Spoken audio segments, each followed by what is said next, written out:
College के staff ने ही उस लड़की के साथ जो भी किया है, व्यवहार किया है, जो भी ये हुआ, ये वारदात उस स्टाफ ने किया है। सचमुच मनीषा के कातिलों तक लॉरेंस बिश्नोई के हाथ पहुंच चुके हैं। क्या वही पल है जब उसने खुलेआम अपने तरीके से इंसाफ दिलाने की धमकी दी थी?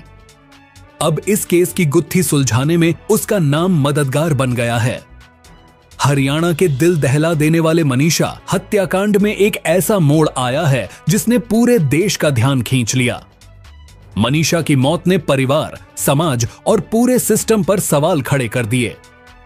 महीनों तक पुलिस की जांच चलती रही, लेकिन असली कातिल तक पहुंचना आसान नहीं था। तभी अचानक खबर आई कि लॉरेंस बिश्नोई ने अपने चैनल से जुड़े सूत्रों के जरिए कातिल का सुराग पकड़ा दिया। यह खुलासा चौंकाने वाला था, क्योंकि एक तरफ उसका नाम संगठित अपराध से जुड़ता है और दूसरी तरफ वह न्याय की नई कड़ी खोलने का दावा करता है। अगर आप मनीषा के साथ हैं तो कमेंट में जस्टिस फॉर मनीषा जरूर लिखें। इसी बीच केस सीबीआई को सौंप दिया गया और यहीं से असली कहानी शुरू हुई।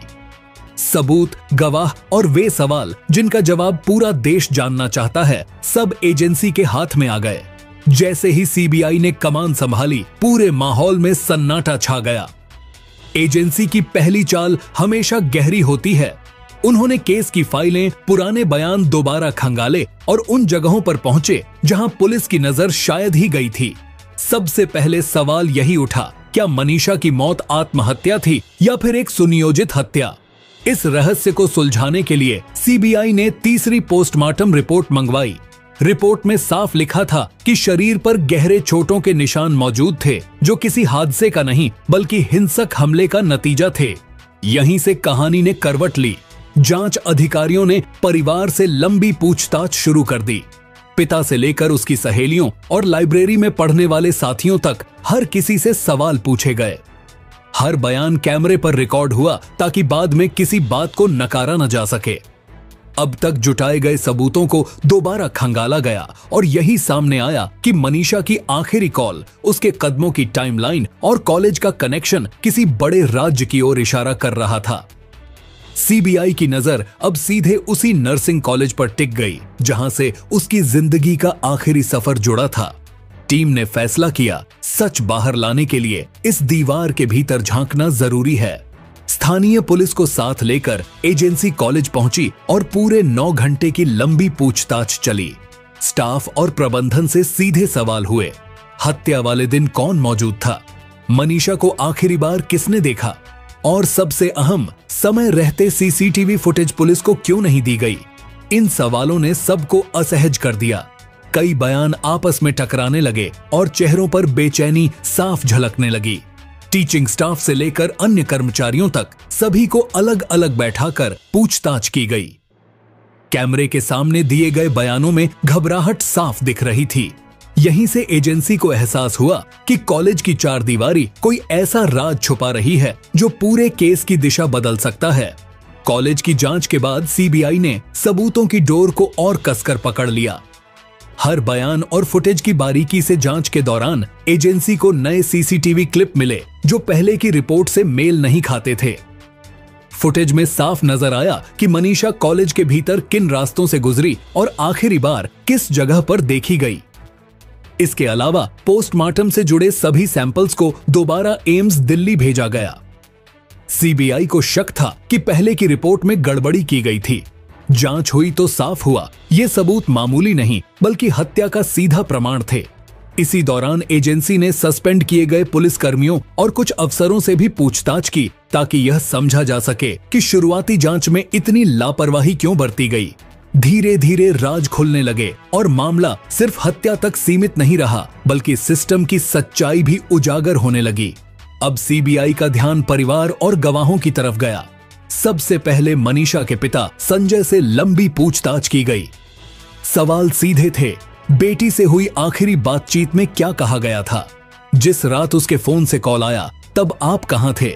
संजय ने बताया कि 11 अगस्त की शाम 6:26 पर मनीषा का कॉल आया था, मगर वह रिसीव नहीं कर पाए। बाद में कॉल किया तो फोन बंद हो चुका था। एजेंसी ने यह जानकारी कॉल डिटेल्स और लोकेशन से मिलाई और नतीजे ने जांच की दिशा ही बदल दी। मनीषा की लोकेशन उस रात कॉलेज के पास दिख रही थी। इसके अलावा सीबीआई ने सबसे पहले शॉप पर मौजूद गवाह ईश्वर से भी दोबारा पूछताछ की। उसे मौके पर बुलाकर सवाल किए गए ताकि अगर बयान बदले तो तुरंत पकड़ में आ सके। इन बयानों और सबूतों को जोड़ते हुए एजेंसी को यकीन होने लगा कि गुत्थी सुलझने ही वाली है। जांच की इस कड़ी में सीबीआई ने मनोवैज्ञानिकों की मदद भी ली। मकसद था मनीषा की मानसिक स्थिति और व्यवहार को समझना। एजेंसी ने पड़ोसियों, दोस्तों और लाइब्रेरी के साथियों से पूछा, क्या हाल ही में आपने मनीषा को बदलते देखा था? क्या वह किसी दबाव में थी? हर जवाब विशेषज्ञों तक पहुंचाया गया। मनोवैज्ञानिकों ने रिपोर्ट दी कि मनीषा न तो आत्महत्या के मूड में थी और न ही अवसाद में, बल्कि उसके हाव भाव बताते थे कि वह अपनी जिंदगी के लिए योजनाएं बना रही थी। यह निष्कर्ष साफ इशारा था कि उसकी मौत किसी साजिश का हिस्सा थी। इसी बीच लाइब्रेरी संचालक और मनीषा की सहेलियों से पूछताछ में नए राज्य खुले।